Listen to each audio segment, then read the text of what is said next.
Bismillahirrahmanirrahim. Assalamualaikum warahmatullahi wabarakatuh. Selamat pagi, salam sejahtera bagi kita semua. Om Swastiastu, Namo Buddhaya, dan salam kebajikan. Yang saya hormati Bapak Nur Irwansyah MPD selaku dosen pengampu mata kuliah berbicara dan teman-teman sekalian yang saya banggakan. Pertama-tama, marilah kita panjatkan puji, syukur kehadirat Tuhan Yang Maha Esa, karena berkat rahmat dan izinnya kita masih diberi kesehatan serta kesempatan untuk berkumpul dan belajar bersama pada hari ini. Tidak lupa juga saya ucapkan terima kasih kepada Bapak Nur Irwansyah yang sudah memberikan kesempatan kepada saya untuk tampil dan menyampaikan pidato pada pertemuan kali ini. Perkenalkan, nama saya Alia Nufus dengan NPM 202521500259 dari mahasiswi program studi Pendidikan Bahasa dan Sastra Indonesia, Fakultas Bahasa dan Seni, Universitas Indra Prasasta PGRI. Pada kesempatan ini, izinkan saya menyampaikan pidato dengan judul Belajar Tanpa Batas. Sebelum masuk ke pembahasannya, saya ingin bertanya dulu kepada teman-teman semua, kalau dengar kata belajar, apa yang langsung kebayang di kepala kita? Atau seragam sekolah, bangku kelas, atau malah tugas kuliah yang numpuk dan deadline yang mepet? Mungkin ada juga langsung teringat rasa capek bergadang mengerjakan makalah atau rasa deg-degan menunggu nilai ujian keluar. Kalau iya, saya rasa itu wajar, karena memang begitu yang biasa kita alami sejak kecil. Sejak SD atau sekolah dasar, kita sudah dibentuk untuk memahami bahwa belajar itu identik dengan sekolah, nilai rapor, dan ijazah. Padahal kalau dipikir-pikir lagi, definisi belajar itu jauh lebih luas dari sekedar apa yang terjadi dalam kelas. Lewat pidato ini, saya ingin mengajak kita semua untuk melihat belajar dengan cara yang sedikit berbeda. Bagi saya, belajar itu bukanlah hal sekedar kewajiban untuk mengejar nilai atau ijazah. Belajar adalah proses yang terus berjalan, yang sebenarnya tidak pernah benar-benar berhenti selama kita mau membuka diri terhadap hal-hal baru. Nah, di dalam pidato ini, saya akan membahas 5 hal yang menurut saya penting untuk kita pahami tentang makna belajar tanpa batas. Mari saja langsung kita masuk ke pembahasan yang pertama. Belajar tidak mengenal batas usia dan waktu. Banyak dari kita, atau mungkin orang-orang di sekitar kita berpikir bahwa begitu sekolah atau kuliah selesai, urusan belajar juga selesai. Ada yang merasa, nanti kalau sudah lulus dan kerja saya sudah tidak perlu belajar lagi. Menurut saya, ini anggapan yang keliru. Dan kalau dibiarkan justru bisa membuat kita berhenti berkembang. Ada istilah lifelong learning atau belajar sepanjang hayat, yang intinya mengatakan bahwa proses belajar itu dimulai dari sejak kita lahir sampai akhir hayat nanti. Secara ilmiah pun, otak manusia punya kemampuan yang disebut neuroplastisitas, yaitu kemampuan otak untuk terus membentuk koneksi-koneksi baru. Berapapun usia kita saat itu, artinya secara biologis, otak kita memang dirancang untuk terus belajar, bukan untuk berhenti di usia tertentu. Kita bisa lihat sendiri contohnya di sekitar kita. Ada nenek-nenek yang baru belajar memakai telepon genggam di usia 60 tahun demi bisa video call dengan cucunya. Ada juga bapak-bapak yang belajar membaca Al-Quran di usia 50 tahun, karena dulu tidak sempat membaca. Mereka ini pembelajar sejati meskipun usianya sudah tidak muda lagi. Jadi kalau ada yang bilang, sudah kelewat tua buat belajar hal baru, atau sudah kepalang telat buat mulai sekarang, sebenarnya itu cuman alasan yang kita buat sendiri untuk menghindar dari rasa tidak nyaman ketika belajar. Sesuatu yang baru dalam konsep belajar tanpa batas, tidak ada istilah terlambat. Usia hanyalah angka, dan yang lebih penting adalah kemauan kita terus mencoba. Yang kedua, dunia digital meruntuhkan batas geografis dan finansial. Yang saya ingin bahas adalah bagaimana era digital sekarang benar-benar mengubah cara kita untuk mengakses ilmu. Dulu kalau mau belajar langsung dari profesor-profesor terbaik di dunia, orang harus rela menyeberang lautan dan mengeluarkan biaya yang tidak sedikit. Bahkan puluhan tahun lalu hanya orang-orang tertentu saja yang punya kesempatan untuk kuliah ke luar negeri atau membeli buku-buku impor yang harganya selangit. Ilmu pengetahuan waktu itu terasa seperti barang mewah yang hanya bisa dinikmati sebagian orang. Sekarang, coba kita lihat sekeliling kita. Lewat internet, kecerdasan buatan, platform khusus daring sampai perpustakaan digital.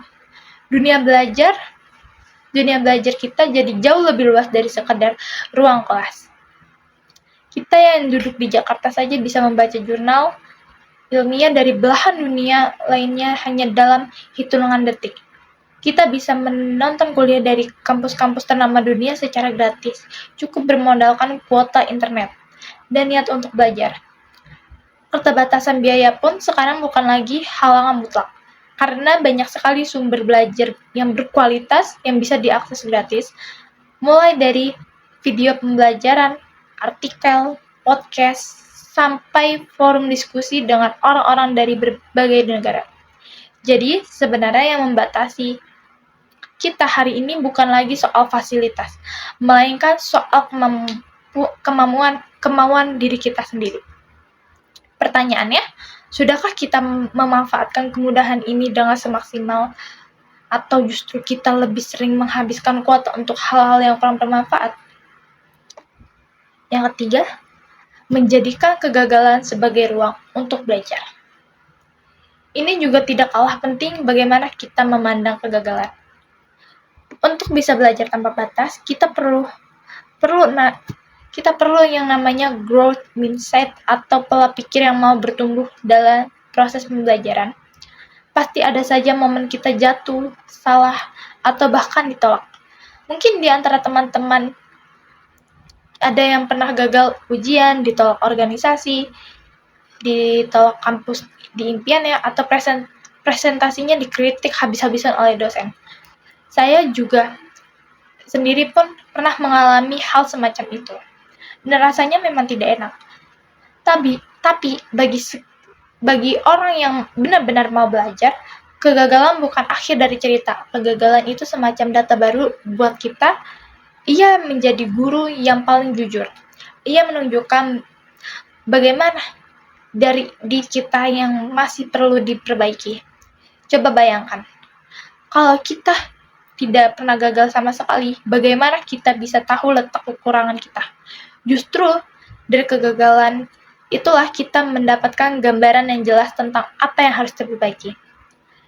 Jadi, kalau kita gagal dalam ujian, proyek, atau lomba, kita sebenarnya bukan sedang kalah. Kita sedang diajari bahwa cara yang kita tadi pakai belum berhasil. Dan itu artinya kita masih punya kesempatan untuk mencoba dengan cara lain. Yang penting bukanlah seberapa sering kita jatuh, tapi seberapa cepat kita mau bangun dan mencoba lagi. Keempat, berani keluar dari zona nyaman dan menjelajah bidang lain. Ini berbicara soal keberanian keluar dari zona nyaman. Sebagai mahasiswi pendidikan bahasa dan sastra Indonesia, tugas utama saya memang mendalami ilmu bahasa dan sastra. Kalau saya hanya nyaman di situ-situ saja, sebenarnya tidak ada yang salah. Tapi semangat belajar tanpa batas mengajak saya dan mungkin kita semua untuk berani melirik bidang lain di luar jurusan kita masing-masing. Di dunia sekarang bergerak cepat sekali, dan kita dituntut untuk menjadi pribadi yang adaptif. Tidak ada salahnya kita belajar sedikit tentang teknologi, dasar-dasar manajemen, teknologi komunikasi, psikologi, atau bahkan cara membuat konten digital. Sebagai contoh, seorang mahasiswa bahasa yang juga paham dasar desain grafis atau videografi tentu punya nilai tambah dibanding hanya yang menguasai satu bidang saja. Begitupun sebaliknya, seseorang mahasiswa teknik yang bisa menulis dan berbicara dengan baik akan lebih mudah menyampaikan gagasan kepada orang lain. Ketika kita berani memadukan keahlian utama kita dengan kemampuan baru di luar bidang kita, disitulah kita membangun nilai diri yang unik yang susah digantikan oleh orang lain, bahkan oleh mesin sekalipun. Memang tidak mudah untuk memulai sesuatu yang baru, apalagi kalau kita sudah merasa nyaman dengan rutinitas yang ada. Tapi justru disitulah tantangannya. Dan disitu juga letak pertumbuhan kita sebagai pribadi. Yang kelima, ilmu yang membumi dan bermanfaat bagi kita semua. Poin terakhir ini menurut saya jadi muara dari semua yang saya sampaikan tadi. Percuma saja punya ilmu setinggi apapun kalau hanya disimpan sendiri atau cuma jadi catatan yang tersimpan rapi tanpa pernah dipakai. Belajar tanpa batas berarti kita paham bahwa tujuan akhir dari ilmu bukan sekedar yang terpintar, tapi bijaksana dan bisa memberi manfaat nyata untuk orang lain. Kalau kita belajar bahasa, gunakan untuk mengedukasi dan membangun literasi di sekitar kita. Misalnya, dengan mengajar membaca untuk adik-adik di lingkungan rumah atau membantu teman yang kesulitan menyusun tugas akhir. Kalau kita belajar teknologi, gunakan untuk mempermudah hidup orang banyak. Bukan untuk hal-hal yang justru merugikan. Jangan sampai ilmu yang kita punya membuat kita menjadi sombong dan berjarak dari sekitar. Merasa lebih pintar dari orang lain, lalu meremehkan mereka yang belum tahu. Lebih baik belajar dari tadi. Semakin berisi, semakin merunduk, dan semakin banyak memberi manfaat bagi sekelilingnya, semakin tinggi ilmu yang kita punya. Seharusnya kita semakin rendah hati dan semakin banyak pula berkontribusi yang bisa kita berikan untuk masyarakat di sekitar kita. Sebagai penutup, saya ingin mengajak kita semua untuk merenung sejenak. Belajar tanpa batas itu bukan beban dan juga bukan kewajiban yang membosankan. Belajar tanpa batas adalah kesempatan semacam perjalanan panjang untuk terus menemukan versi diri kita yang lebih baik dari hari ke hari. Dari 5 hal yang sudah saya sampaikan tadi, mulai dari belajar yang tidak mengenal usia, dunia digital yang membuka akses tanpa batas, kegagalan yang justru menjadi ruang belajar, keberanian keluar dari zona nyaman, sampai ilmu yang harus membumi dan bermanfaat bagi sesama. Semuanya bermuara pada suatu hal, bahwa belajar itu adalah pilihan yang kita ambil setiap hari, bukan sekedar kewajiban yang selesai begitu kita lulus. Jangan sampai kita membatasi diri sendiri hanya karena lingkungan, kegagalan yang pernah terjadi, atau rasa takut mencoba hal baru. Ada kalimat yang selalu saya ingat, batas dari apa yang kita pelajari adalah batas dari dunia yang bisa kita ciptakan. Jadi, teruslah mengamati, teruslah membaca, teruslah mencoba, dan jangan pernah lelah untuk bertumbuh. Demikian pidato yang bisa saya sampaikan pada kesempatan kali ini. Saya Alia Nufus, mohon undur diri. Terima kasih banyak kepada Bapak Nur Irwansyah yang sudah membimbing saya di mata kuliah berbicara, dan terima kasih juga kepada teman-teman semua atas perhatian dan kesempatan yang sudah diberikan. Mohon maaf apabila kekurangan dalam penyampaian saya hari ini. Wabillahi taufiq wal hidayah. Wassalamualaikum warahmatullahi wabarakatuh.